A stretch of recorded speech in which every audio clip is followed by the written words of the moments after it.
Oh, and honey, the top line is hard for me to read. You can leave it the way it is, but try not to let it get too high, because it clips. Okay, thanks. Here we go. Well, Bill Nye the Science Guy is a new show on Netflix called Bill Nye Saves the World. The corporo hip intro shouts that Bill is back. Yes, yes we are. So let's take a look at some science from Bill Nye the Science Guy getting scientific about an issue concerning science.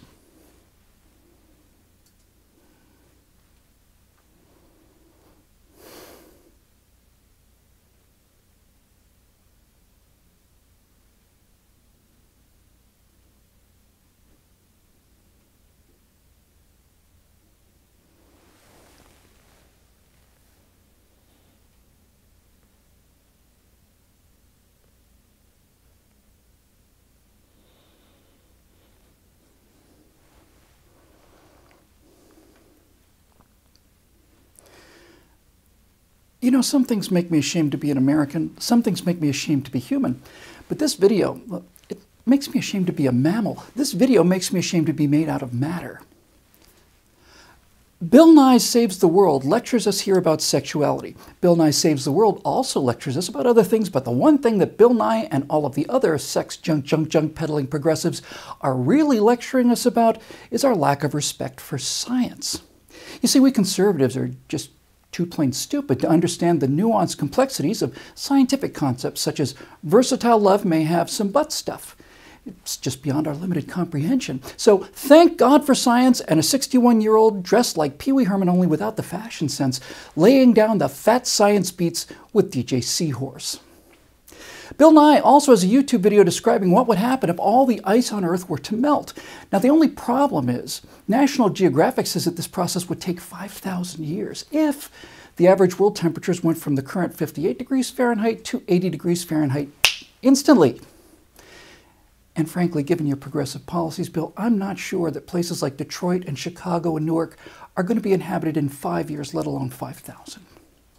However, this chart from NOAA, which my scientifically deprived mind dimly grasps as one of the 2 or 3 data sets that all of the thousands and thousands of climate scientists work from. Well, this chart says that sea levels are rising at a, my God, would you look at that rate? What is that? Feet of water? Is it miles? Oh, I'm sorry, no, it's millimeters. 3 millimeters a year. Now, at 3 millimeters a year, that means in 100 years, check my numbers here, Bill, we'll be up by, in a century, we'll be up by 300 millimeters. That's 11.8 inches. That's almost a foot. Now, your video talks about a sea level rise of 70 meters. That's 230 feet. Look, I'm no science guy, but that seems just a little bit low on precision. Oh, and by the way, during the last century, sea levels rose by an average of 1.8 millimeters per year. That's 7 inches. We managed to deal with 7 inches using wooden cartwheels and sandbags, but the thought of coping with 11 inches in an age of nuclear power, hydraulics, and reinforced concrete at the very beginning of the next century of technological and engineering progress, well, that's clearly climate denial insanity. And Bill, I'm also a bit confused about Kansas.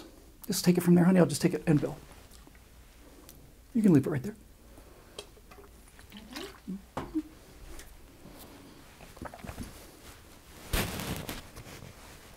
Here we go.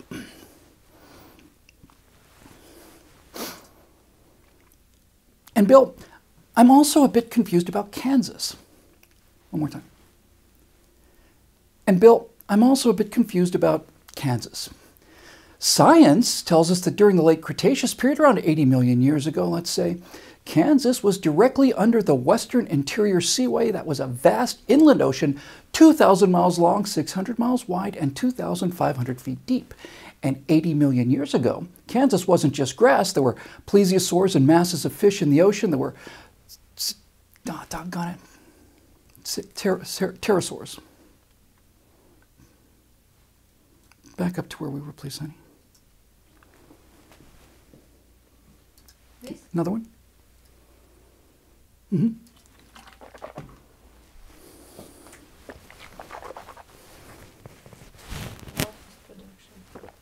What's that? A lot of post-production. That's right. To call it.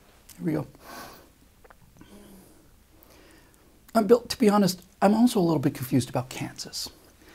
You see, science tells us that during the late Cretaceous period, around 80 million years ago, let's say, Kansas was directly under the Western Interior Seaway. That was a vast inland ocean 2,000 miles long, 600 miles wide, and 2,500 feet deep.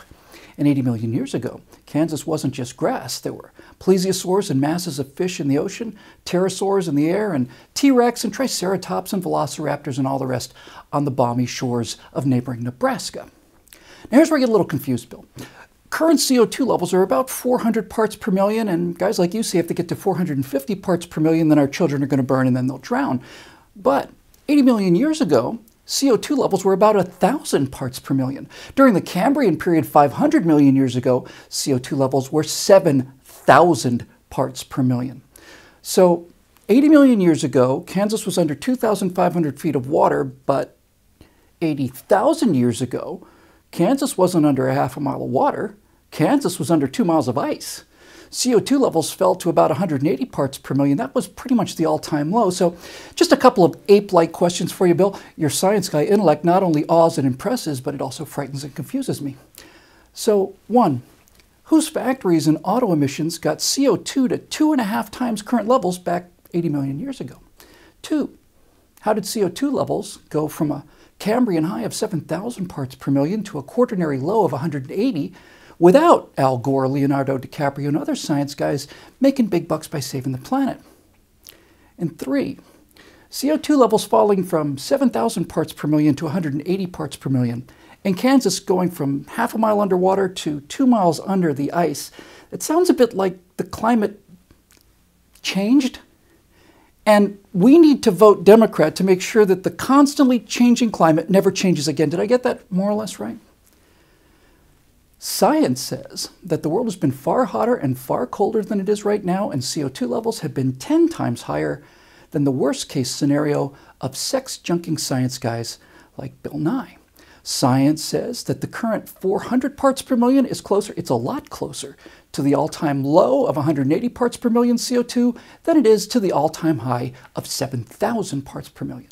And science says that if temperatures and CO2 levels have been that high and that low again and again, hundreds of millions of years before Charlize Theron was just a gleam in the eye of a tree lemur, well, then there must have been feedback mechanisms that return the Earth to a livable equilibrium, because if there weren't, then Earth would have been a molten Venus or a frozen ice ball 500 million years ago. Now, God knows I'm not a science guy. I'm just a knuckle-dragging regular guy whose only real mental gifts are the ability to add, subtract, and to read. So, as you say in your video, losing the bright white ice caps makes the Earth darker and warms it even more, but through some oversight, Bill, you forgot to add that as it warms, more water evaporates and the missing bright white ice caps are replaced by an increase in the amount of bright white clouds, most of which reflects sunlight at the hot, bright equatorial regions and not in the cold, dim Arctic ones. And when people like you say that this is the warmest that Earth has been in recorded human history, you forget to mention that it's also the greenest that the Earth has been in recorded human history. Rising CO2 levels mean more plants requiring less water, and plants eat carbon dioxide and crap oxygen, sending things back the other way.